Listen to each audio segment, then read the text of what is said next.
받는 것 같습니다. 날씨가 많이 더워졌습니다.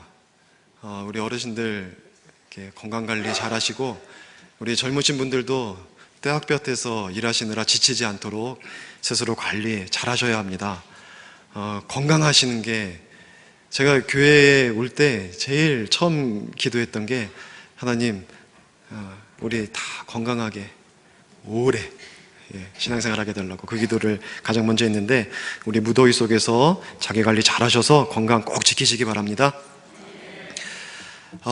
오늘 말씀 역사부터 보도록 하겠습니다. 이스라엘 백성들이 애굽에서 나와서 가나안 땅에 들어가기까지 그들이 지나야 했던 곳이 있었습니다. 거기가 어디였죠? 광야였죠. 광야를 지났습니다. 얼마나 지났습니까? 40년을 광야 생활을 했습니다. 이건 반드시 지나서야만 했던 그런 길인데, 질문이 있습니다. 여러분, 이스라엘 백성들이 40년 광야 생활을 갈 수밖에 없었는데, 이것이 과연 선택이었을까요? 필연이었을까요? 이스라엘 백성들의 40년 광야 생활은 그들 스스로가 선택한 것일까요? 아니면 그들 스스로가 선택하지 않았어도 반드시 가야만 했던 길일까요? 여러분, 어떻게 생각하십니까? 첫 번째로 보면은 광야 자체는 필연이었습니다. 질문해놓고 답변 제가 다 하죠, 맨날. 광야 자체는 필연이었습니다. 아무도 방해하지 않는 곳에 그들은 나갔어야 해요. 출애굽기에 보면은 그 이유가 기록되어져 있는데, 이스라엘 백성들을 광야로 이끄는 첫 번째 이유가, 그들이 애굽에서 떠나서 아무도 없는 곳에, 애굽에는 수많은 우상들이 있었거든요. 그리고 그들을 부리는 애굽인들도 있었죠.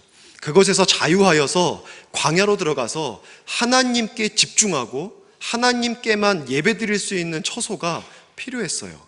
그러니까 하나님은 애굽에서 끌어내서 광야로 반드시 넣었어야만 하는 거예요.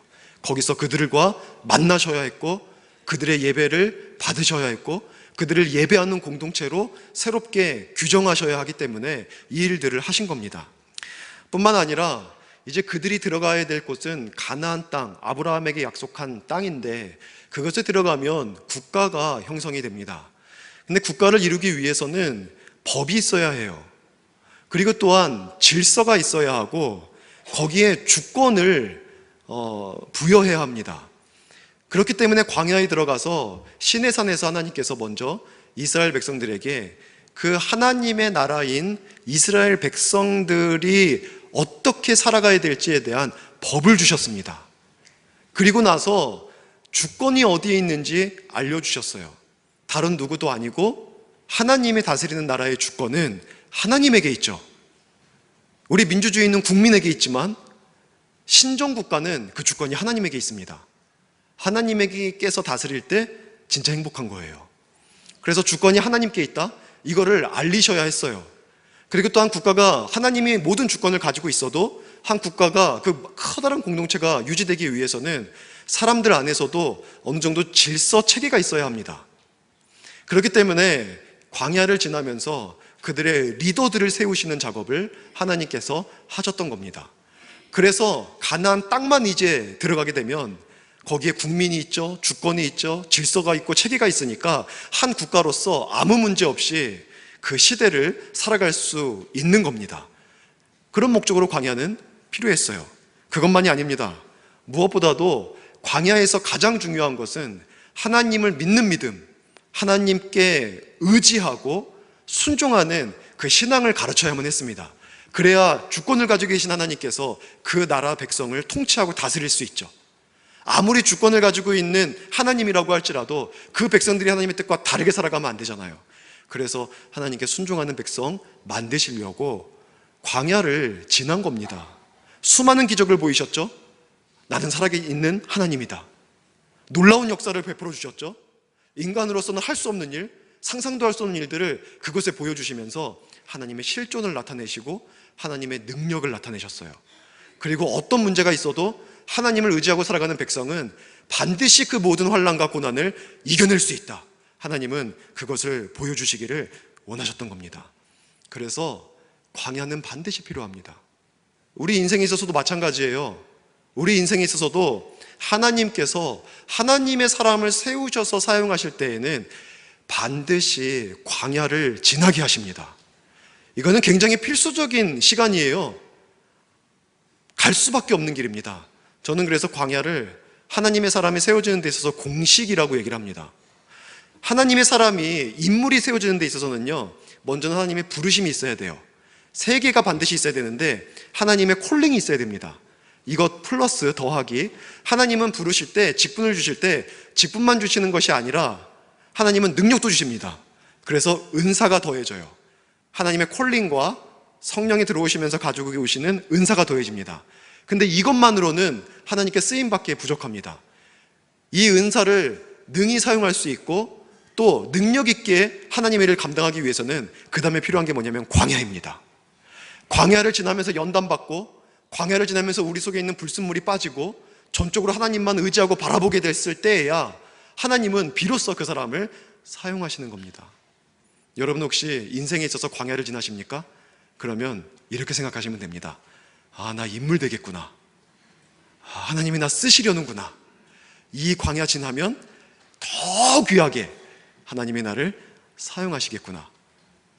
누구 생각납니까? 우리 영민 형제 생각이 나죠? 광야로 들어가는데 인물 됩니다. 나오면 인물 돼서 나와요. 네, 뭐 다 그런 건 아닌데 될 줄로 믿습니다. 될 거예요. 광야를 지나야 하나님의 사람으로서 우리는 비로소 온전히 세워질 수 있는 거예요. 그래서 우리의 삶의 광야는 필연입니다. 그런데 두 번째 질문이죠. 광야 생활 40년도 과연 필연일까? 어떻게 생각하십니까? 광야에서 이스라엘 백성들은 40년을 살았는데 이것도 그들이 어쩔 수 없이 처음부터 가기로 예정된 길이었을까요? 아니면 그들이 40년을 선택한 걸까요? 이거는요, 선택이었습니다. 우리가 주의 깊게 봐야 되는 게 뭐냐면 이스라엘 백성들이 가나안 땅을 정탐했던 그 가데스 바네아까지 출애굽해서 얼마나 시간이 걸렸나를 봐야 합니다. 이스라엘 백성들이 홍해를 건넌 다음에, 홍해 도하를 한 다음에 시내산으로 갔다가, 지도로 보면 이렇게 가요. 시내산으로 갔다가 다시 가데스 바네아로 올라가거든요. 이 가데스 바네아는요, 가나안 바로 밑에 있습니다. 그곳에 올라가기까지가 시간이 1년 조금 넘습니다. 긴 시간이 아니에요. 정탐하기까지 3, 40년 걸린 게 아니라 거기까지는 1년 조금 넘어요. 그 안에 하나님은 한 국가로서 아까 전에 제가 말씀드렸던 모든 필요 요소들을 다 갖추게 하셨습니다. 이제 들어가기만 하면 돼요. 하나님께서 왜 이스라엘 백성들에게 그때 가나안 땅을 정탐하게 하셨을까요? 하나님께서 보게 하고 싶으셨던 게 뭘까요? 하나님이 분명히 보게 하게 하고 싶은 게 있으니까 그 시기에 들어가라고 한 거잖아요. 분명히 이거였을 겁니다. 봐라, 이 땅 얼마나 좋냐. 내가 아브라함과 약속한 땅이다. 그 자손에게 주기로 약속한 땅이고 이제 너희가 들어갈 땅이다. 그 땅을 보고, 그 기름진 땅을 보고, 그 약속의 땅을 보고 거기를 어디서부터 어떻게 들어갈지 한번 보고 와라.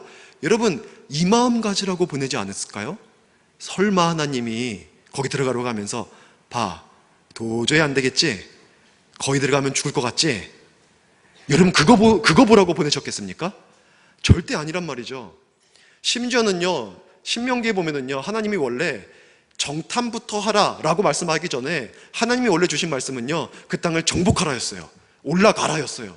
그럼 가나안 땅을 그때부터 이미 주신 거예요. 1년 조금 넘는 시점에. 그러다가 정탐으로 선회를 하셔서 정탐부터 하게 했거든요. 그랬는데 이들이 어떻게 반응했습니까? 바로 여기서 문제가 생긴 거였어요. 하나님의 의도는 얼마나 좋은 땅이냐. 이 땅이 너희들의 땅이다. 어여 들어가라. 준비해서 들어가라.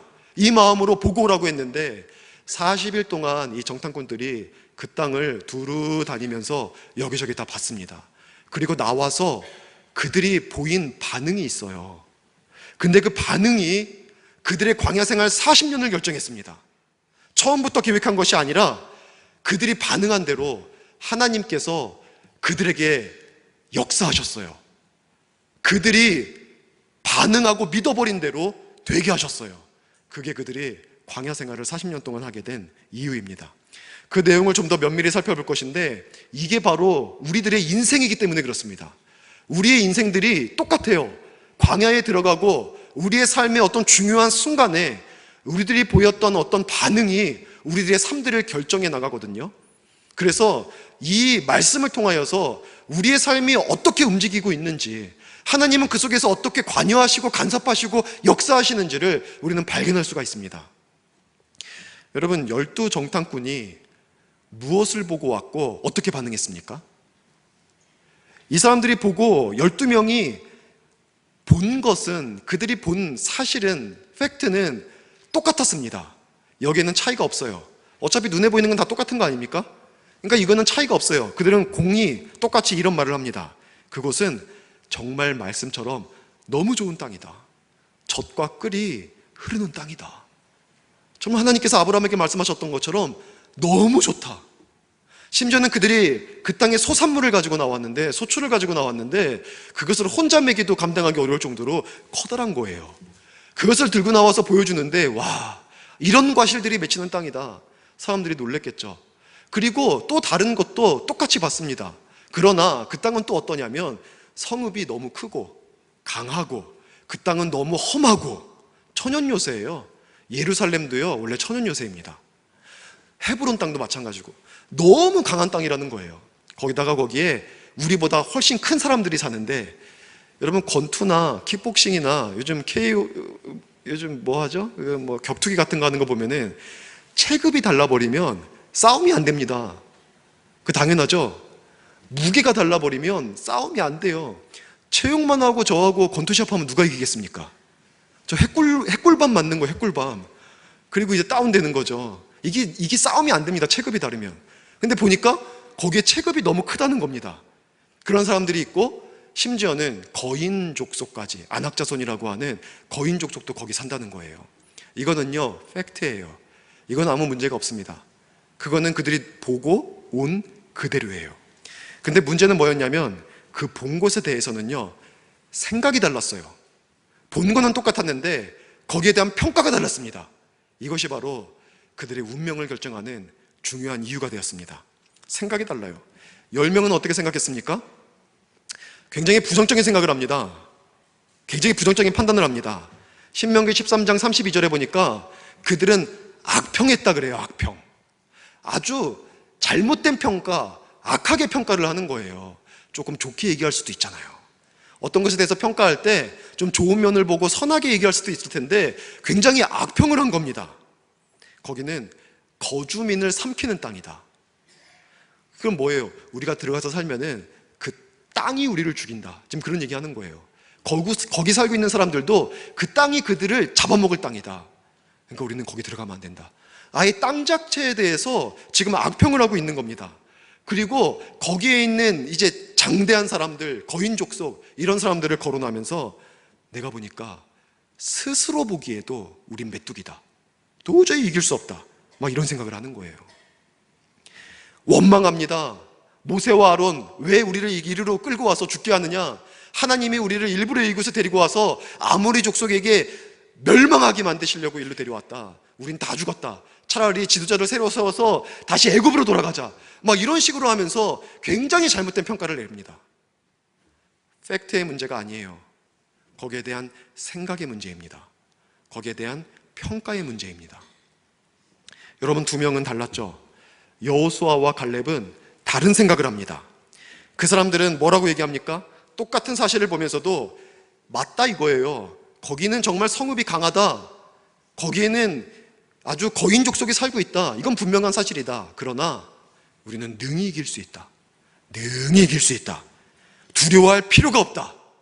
저들은 우리의 먹이다. 여러분, 이렇게 얘기를 하는 거예요.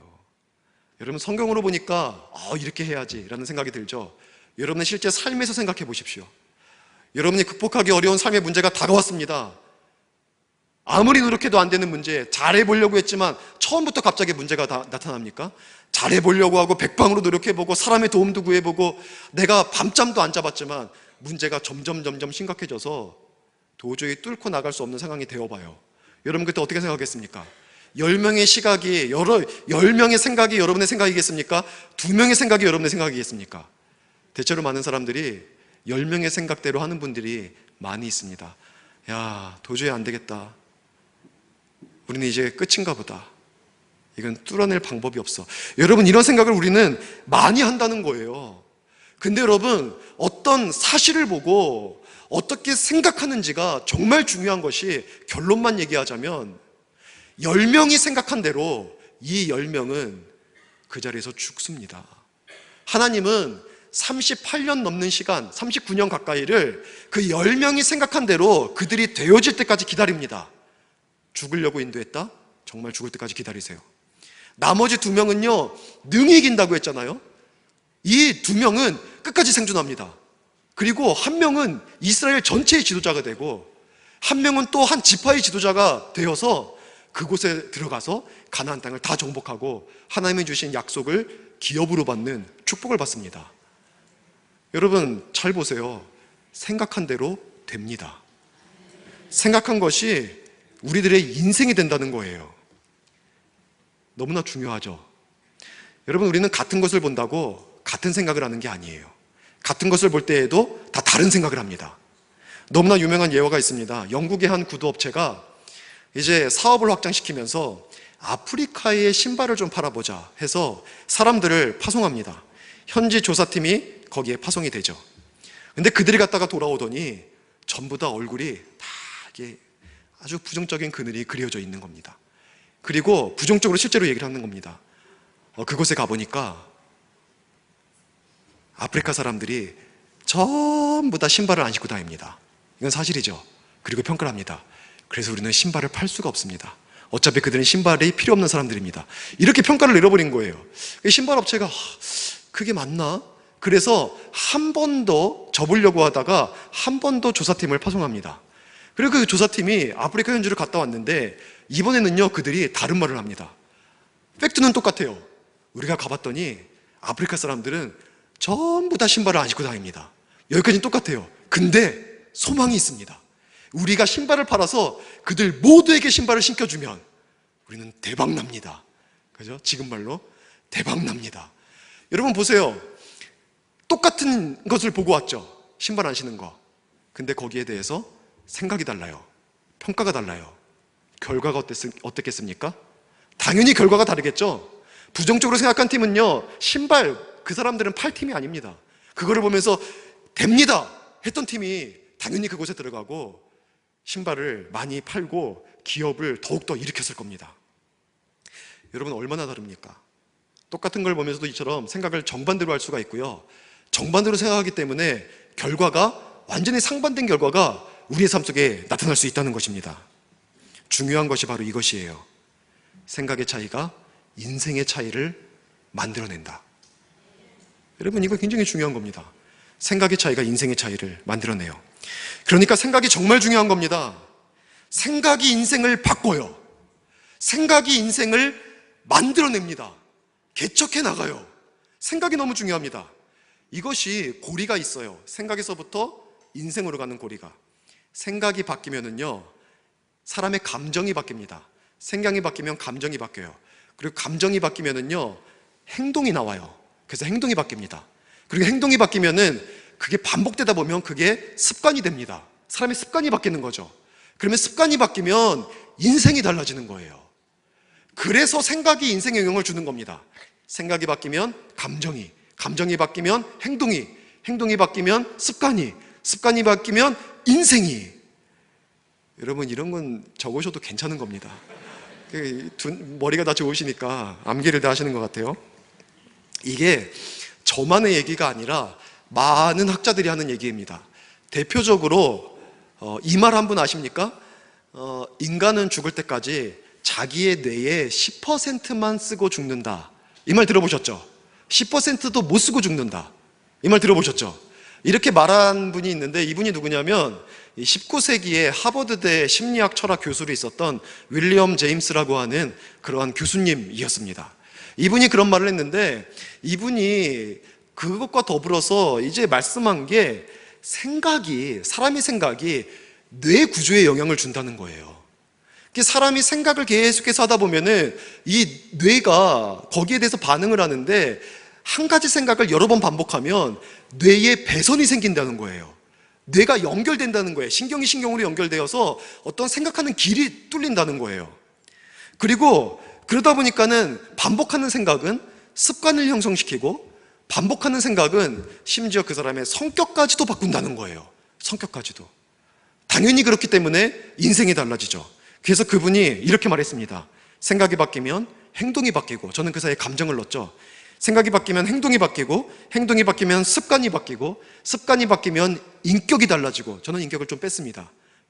인격이 달라지고, 그리고 인격이 달라지면 인생이 달라진다. 여러분, 이런 얘기를 했어요.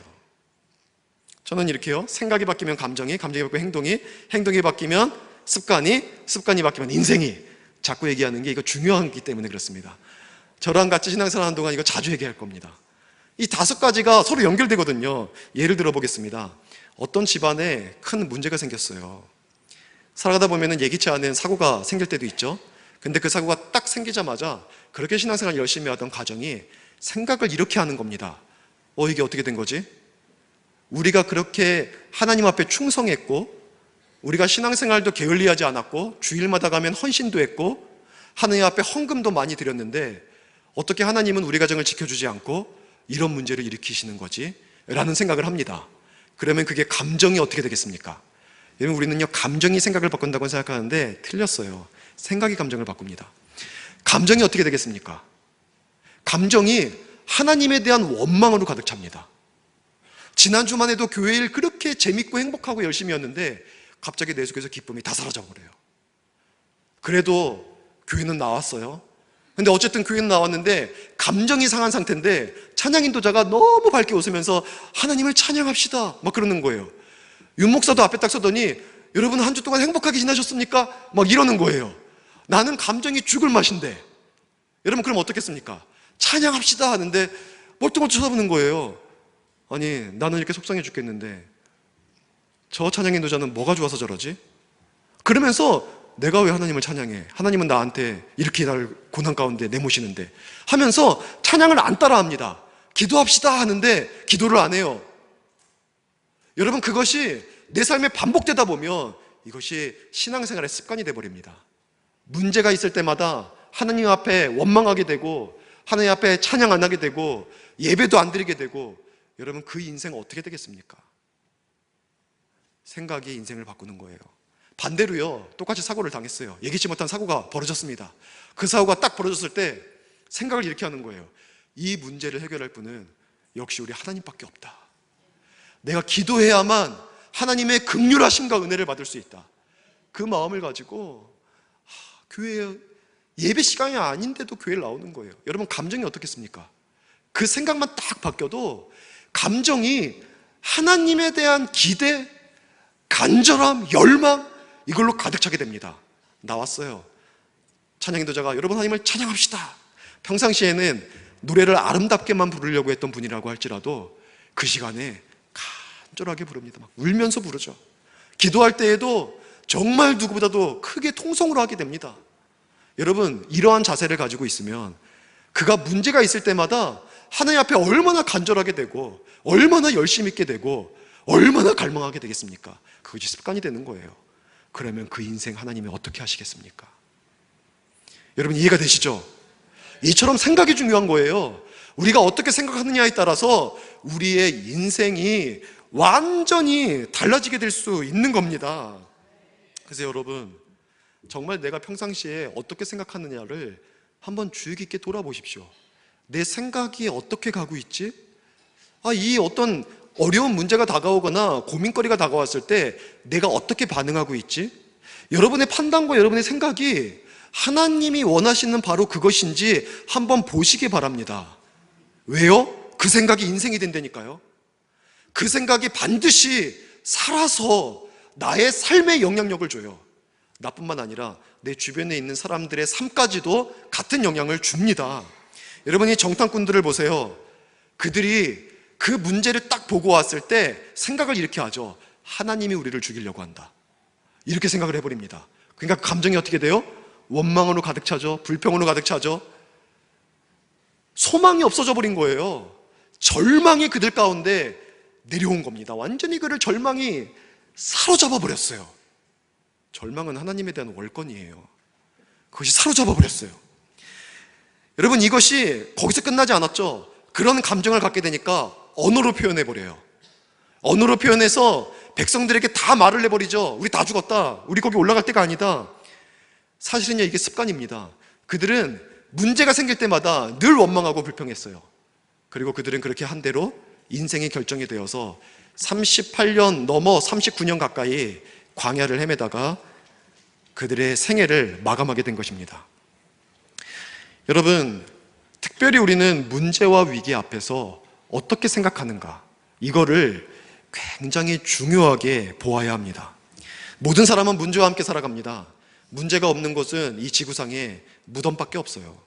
우리는 살아서 숨쉬는 모든 순간 문제와 더불어서 살아갑니다. 그렇기 때문에 이러한 문제가 있을 때 우리가 어떻게 생각하는지가 중요한 거예요. 그것이 우리들의 삶에, 문제는 우리들의 삶에 영향을 주는 요인이거든요. 그 영향을 주는 요인 앞에서 어떻게 생각하느냐가 인생의 방향을 결정해요. 문제 자체가 여러분의 삶을 바꾸는 게 아니에요. 그 문제를 향한 여러분의 생각이 여러분의 삶을 바꿉니다. 그러니까 그 문제 앞에서 어떻게 생각하고 어떻게 반응하느냐, 이게 정말 중요하다는 거예요. 분명히 하나님이 주신 생각해야겠죠. 근데 정말 문제는 뭐냐면, 내가 생각을 바르게 하고 싶어도 그냥 단순히 뜻과 의지대로 생각이 잘 바르게 안 된다는 거예요. 거기에 문제가 있습니다. 설교 듣고 돌아갔기 때문에 이제 부정적으로 생각하지 말아야지, 이제는 조금 좋게 생각하고 하나님의 뜻을 구해야지 라고 생각을 하지만 막상 사람이 시험거리 주면은 바로 획 넘어가 버려요. 그죠? 사람이나 속상하게 해봐요. 그러면은 그런 바르게 생각해야지, 이 생각이 어떻게 납니까? 쟤 왜 나한테 왜 저래? 뭐 이런 생각이 확 들죠. 그러면은 그것을 아내한테 말하고 남편한테 말하고 성도들한테 말하고 그렇게 되는 거예요. 그게 말한 것이 때때로, 여러분, 사람 말이 얼마나 무게가 있는지, 내가 누군가가 미워서 나 저 사람 미워해버리잖아요. 그러면은 내 전인격이 막 그 사람 미워져요. 댐이 열린 것처럼. 근데 되게 미운 가운데도 나는 저 사람 참 좋다, 저 사람은 그럴 수밖에 없었을 거야 라고 말하잖아요. 그러면 내 마음속에서 미운 게 싹 사라져버려요. 눈 녹듯이. 참 희한하죠. 언어의 힘이에요. 언어의 힘. 그러니까 여러분, 누군가를 사실 진짜 맛있는 말은 씹는 말이에요. 이거 참 달콤합니다. 근데 그렇게 사람들에 대해서 부정적으로 얘기하다 보면은 내 인생의 영향이 내 마음과 내 삶에 부정적인 영향을 많이 줘요. 씹히는 사람의 인생은요, 아무 영향 없습니다. 씹는 사람만 잠에 잘 때도 불쾌하고 소화도 잘 안 되고 막 이런 일들을 경험하게 되는 거예요. 그러니까 생각을 바꾸려고 해도 생각을 바꾸기가 정말 어렵다는 겁니다. 여러분, 우리가 생각을 바꾸기 위해서는요, 생각을 결정하는 요인을 알아야 돼요. 생각을 움직이는 힘이 있습니다. 우리의 생각을 움직이는 힘, 그게 설교 제목이죠. 우리의 생각을 움직이는 힘이 무엇인지를 알아야 해요. 그것을 알아야 우리의 생각을 바꿀 수 있습니다. 그 힘을 의존해야 우리가 우리의 삶을 다르게 살 수 있는 것입니다. 그게 무엇인지 성경에 기록하고 있어요. 여러분, 하나님은요, 이런 식으로 부정적으로 생각하는 사람들, 그리고 또 긍정적으로 생각한 두 사람, 이 사람들에 대해서 평가를 내리는데 11절에 이렇게 말씀을 합니다. 어느 때까지 나를 믿지 않겠느냐. 이들은 생각하고 언어로 표현했어요. 생각하고 판단했어요. 근데 그들의 생각과 판단에 영향을 준 진짜 요인은 뭐냐면 믿음이라는 거예요. 믿음. 사람은요, 믿음의 근거에서 생각합니다. 자기가 믿는 거에 근거해서. 사람은요, 자기 신념 체계의 근거에 의해서 생각을 합니다. 불신자와 신자가 같은 생각할 수가 없어요. 믿는 게 달라서 그래요. 불신자는 믿음이 없는 사람들이 아닌 거 알죠? 불신자는 어떤 믿음 가진 사람들이냐면 하나님이 없다는 것을 믿는 사람입니다. 그들은 믿음이 없는 사람들이 아니에요. 하나님이 없는 것을 믿는 사람들이에요. 근데 그 믿음이 하나님이 계시다는 것을 믿는 우리보다 더 큽니다. 여러분, 그거 아세요? 내 믿음보다 불신자의 믿음이 더 커요. 우리는 좀 부끄러워야 돼요. 어떻게 불신자보다 믿음이 적습니까? 불신자들은 하나님이 없는 것을 믿는 사람들이에요. 그 믿음 가지고 세상 만세의 모든 것들을 판단합니다. 우리들은요, 하나님이 계신 것, 그가 자기를 믿는 자들에게 상 주시는 힘을 믿는 사람들이에요. 맞습니까? 이 믿음이 우리의 생각을 결정하는 거예요. 믿음이. 믿는 대로 생각합니다. 믿는 대로 우리는 보는 거예요. 예전에 한 가정에서 좋은 집으로 이사했습니다. 우리 살다 보면 좋은 집으로 이사하잖아요. 근데 이사를 했는데 그 가정의 딸이 너무 믿음이 좋아요. 딱 이사하고서는 다 정리가 된 다음에 너무 밝게 웃으면서 엄마 아빠 하나님이 우리한테 이렇게 좋은 집을 주셨어. 우리 하나님 앞에 너무 감사해야 돼. 이런 얘기를 한 거예요. 근데 아빠가 교회를 안 다녀요. 그 소리를 딱 듣자마자 이놈의 자식 네 무슨 소리 하는 거야. 아빠가 땀 흘려 일해서 좋은 집에 사는 거야. 이게 아빠한테 감사해야지 어찌 하나님이라는 사람한테 하나님이라는 존재한테 감사해 하면서 딸을 막 야단치는 거예요. 근데 엄마하고 딸은 예수를 잘 믿는 분들이었거든요. 그러니까 둘이만 따로 가가지고 수닥수닥거리는 거죠. 하나님이 주신 건데, 맞는데 하나님이 주신 거죠. 이게 믿음에 따라 생각하는 거예요. 하나님이, 여러분 제가 봤는데 진짜 봤어요. 한 달에 10억 버는 분을 봤습니다. 그분이 뭘 만든 분이었냐면 한참 이 뽑기 기계 유행했을 때, 그때 이 외곽을 독점으로 만들었던 분이고요. 그 다음에 DDR 나왔잖아요. DDR 혹시 아세요? 뭐 젊은 분들은 압니다. 막 춤췄던 거 있어요. 저는 한 번도 안 해봤는데, 이제 몸치라서 안 해봤습니다. 하고 싶은데 막 춤추는 거에 박자 맞춰서 그때 그 외곽을 만들었던 분이에요. 그러니까 막 물량이 쏟아지는데 감당할 수가 없는 거죠. 거의 10억씩 벌었는데 그 사모님의 고민이 있었어요. 목사님 이렇게 많이 버는데 마이너스가 됩니다. 이런 얘기를 하더라고요. 여러분, 우리가 얼마나 버느냐는 안 중요해요. 그것을 하나님께서 뒤에를 막아주시지 않으면 그거 다 없어지는 거예요. 맞죠? 좋은 집에 이사가 한 거 하나님이 열심히 일한 것만큼 대가 주시고 그거를 가정을 지켜주시기 때문에 그런 일을 할 수 있었던 거예요. 맞죠? 믿음의 눈으로 보면 이게 보이는 거예요. 그러니까 딸이 딱 봤을 때에는 야 하나님이 주셨어 이렇게 되는데, 아버지는 그 소리 듣고 열받는 거예요. 내가 땀 흘려서 벌었는데 교회 가지 마. 뭐 이렇게 아버지의 고마운 것도 모르고 막 이렇게 돼버리는 겁니다. 여러분, 그러니까 우리가 생각하는 것이 얼마나 이 믿는 바에 따라 결정됩니까?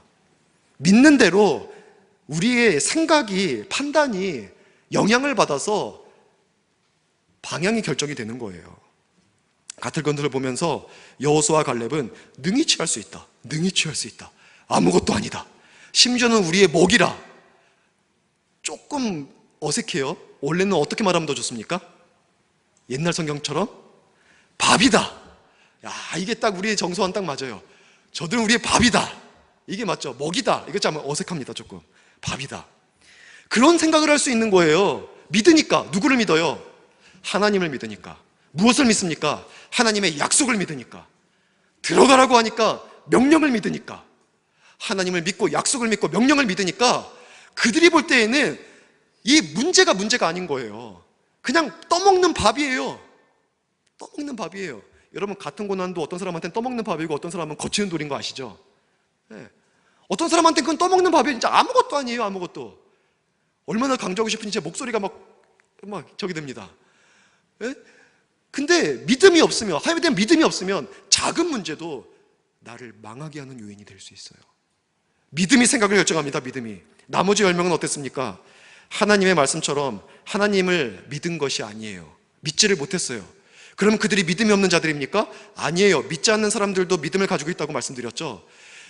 이 나머지 10명은요 다른 믿음을 가지고 있었습니다. 다른 믿음. 그 다른 신념을 가지고 있었어요. 그게 뭐냐면 어차피 해도 안 된다는 거예요.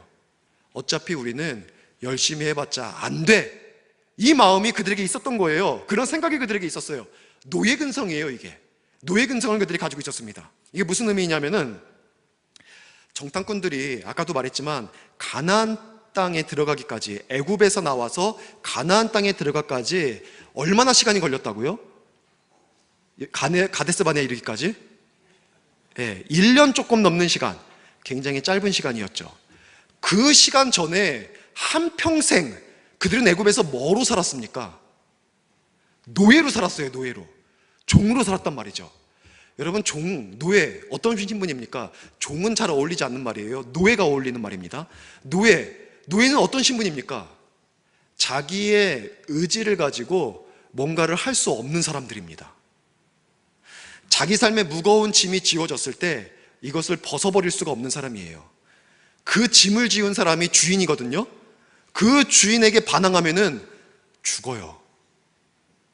그렇기 때문에 뭔가 더 나은 삶을 위해서 노력을 할 수가 없어요. 그것을 위해서 노력했다가는 가정에 커다란 위기가 다가옵니다. 목숨을 잃을 수도 있어요. 늘 그러니까는 환경에 굴종하며 살아갑니다. 뭔가 해보려고도 안 하고 해봤자 안 되고, 그래서 그들 속에는요 신념 체계가 굳어졌어요. 내 인생은 어차피 안 돼. 내 자유로 뭔가 해볼 수 없어. 내가 노력해봤자 늘 실패해. 이 마음이 그들에게 강하게 들어와서 굳어져 있는 거예요. 굳어져 있는 거예요. 여러분, 그래서 장애를 만나면 포기하는 법을 배운 겁니다. 이 믿음이 그들에게 있으니까 그들에게 또다시 장애가 나타날 때마다 늘 그들은 원망했던 거예요. 왜 그들은 항상 원망했을까요? 왜 항상 불평했을까요? 광야를 지나면서 문제가 나타날 때마다 원망하고 불평했거든요. 왜 늘 그랬습니까? 바로 이 신념이 그들 속에 있어서 이 신념이 그들의 시각을 왜곡시켜버렸어요. 그래서 어떤 문제를 만나면 판단하고 생각하는 것들이 부정적이 될 수밖에 없는 거예요. 어차피 안 된다. 그들의 믿음이 생각에 영향을 주고 그 생각의 감정, 행동, 습관, 인생에 영향을 준 거예요. 여러분, 이것을 뭐라고 말하냐면, 요즘 자주 얘기하고 있는데 마틴 셀리그먼이 얘기한 이 학습된 무기력입니다. 무기력을 학습해버린 거예요. 그래서 이 무기력을 배워버리면은 어떤 문제가 다가오면 문제를 이겨낼 힘이 없어져 버립니다. 상황을 항상 부정적으로 보게 되고 도전하지 않고 포기하게 만들어 버립니다. 코끼리를 보면은 커다란 코끼리가 겨우 조그만한 말뚝 하나에 박혀서 그 한 공간 안에 매여 있습니다. 그거를 모르는 사람들이 딱 봤을 땐 이해가 안 돼요. 저 코끼리가 뒷발만 한번 확 힘만 주면 이 말뚝은 그냥 뽑혀버릴 거거든요. 근데 커다란 코끼리는 발에다 힘을 주지 않고 거기에 매여서 갇힌 삶을 살아갑니다. 그 사람들이 궁금해서 물어보죠.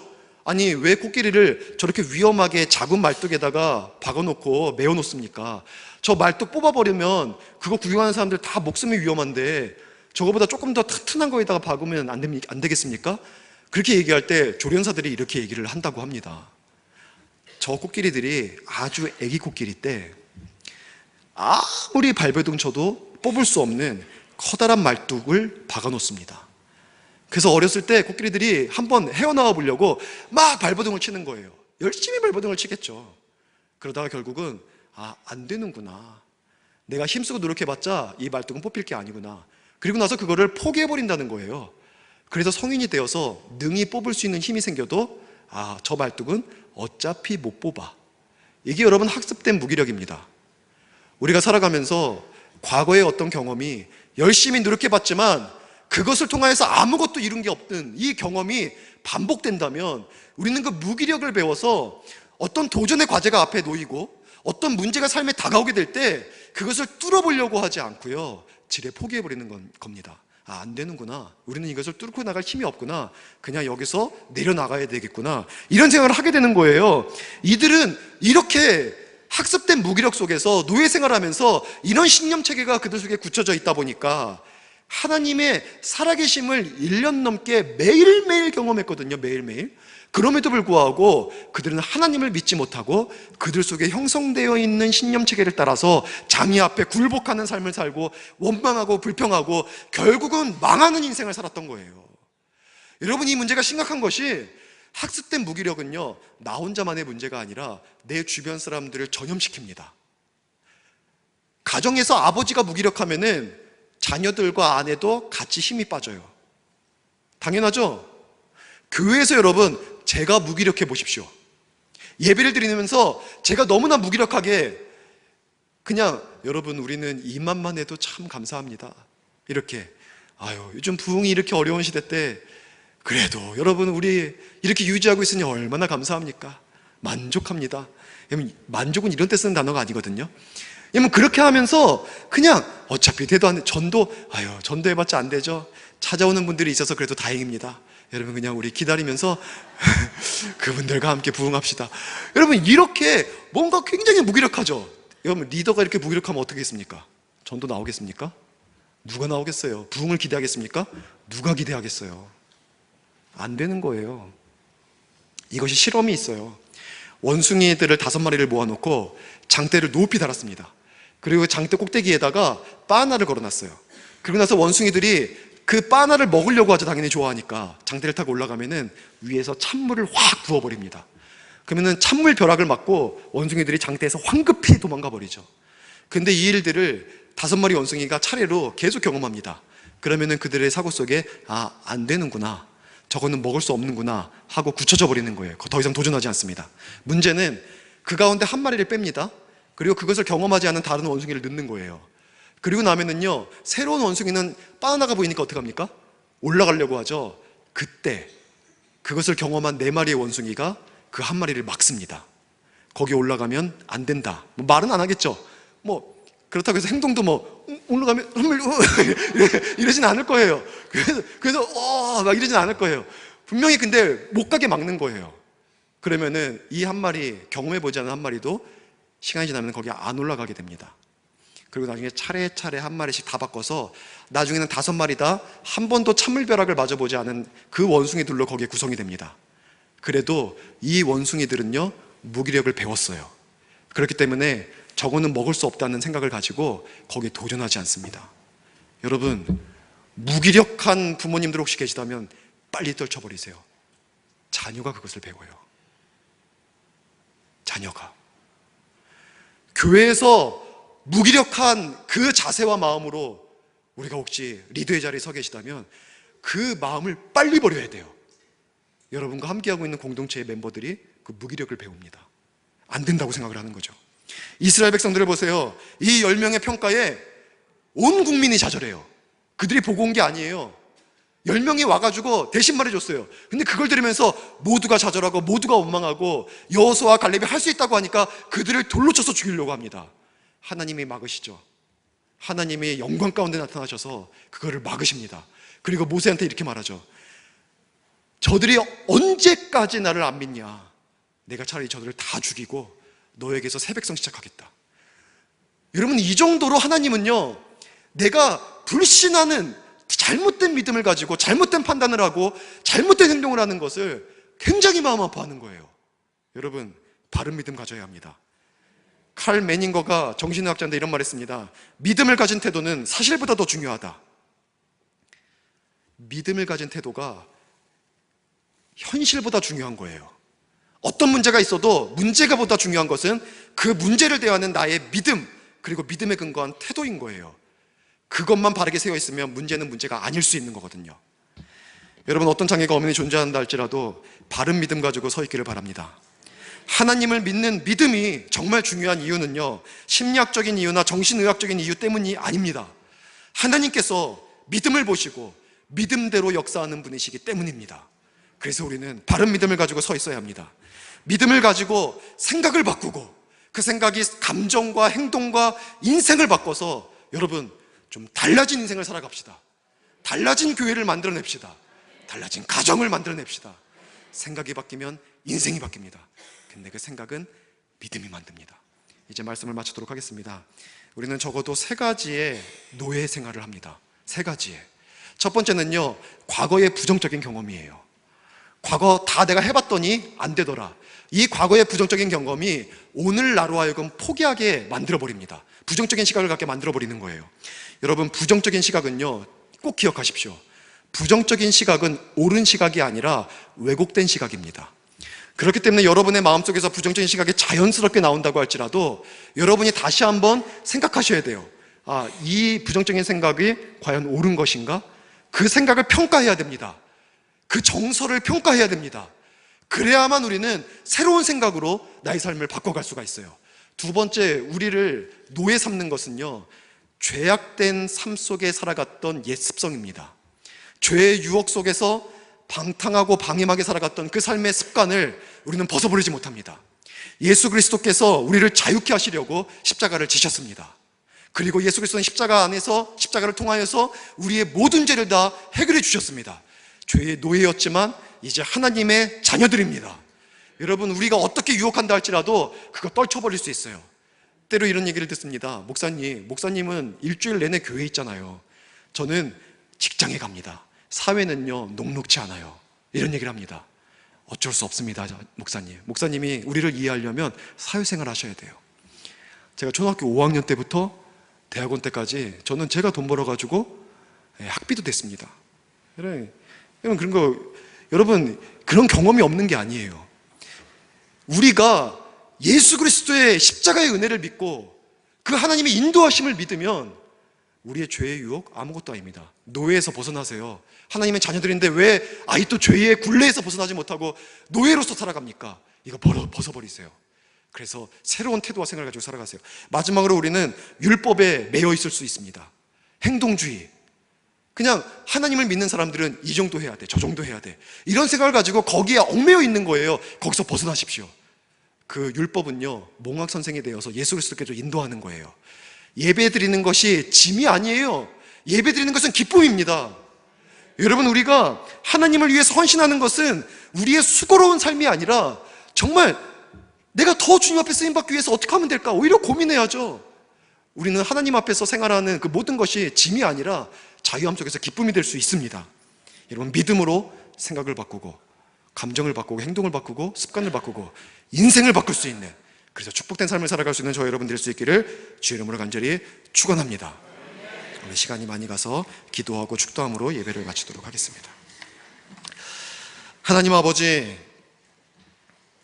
우리는 예수 그리스도의 십자가의 은혜로 죄에서 자유함을 받고 율법에서 이제 복음으로 하나님 은혜를 누리고 또 과거의 부정적인 그런 경험들에서 하나님의 새로운 은혜 가운데 새 일을 이루어갈 수 있는 사람들이 되었습니다. 하나님, 이 믿음이, 하나님을 향한 믿음이, 하나님은 지금도 그를 믿는 자들을 위하여 일하고 계시다는 그 믿음이, 예수 그리스도의 십자가의 은혜로 과거의 모든 죄에서, 모든 우리를 얽매이는 것에서 자유함을 얻었다는 이 믿음이 더 이상 부정적인 그 시각으로 나타나지 아니하고 어떤 삶의 환경과 문제 속에서도 하나님이 보여주고자 하시는 대로 보고 판단하고, 그래서 우리의 감정이 바뀌고 행동이 바뀌고 습관이 바뀌고 인생이 달라져서 이전과 다른 삶을 살아갈 수 있는 저희 모두가 되게 하여 주시옵소서.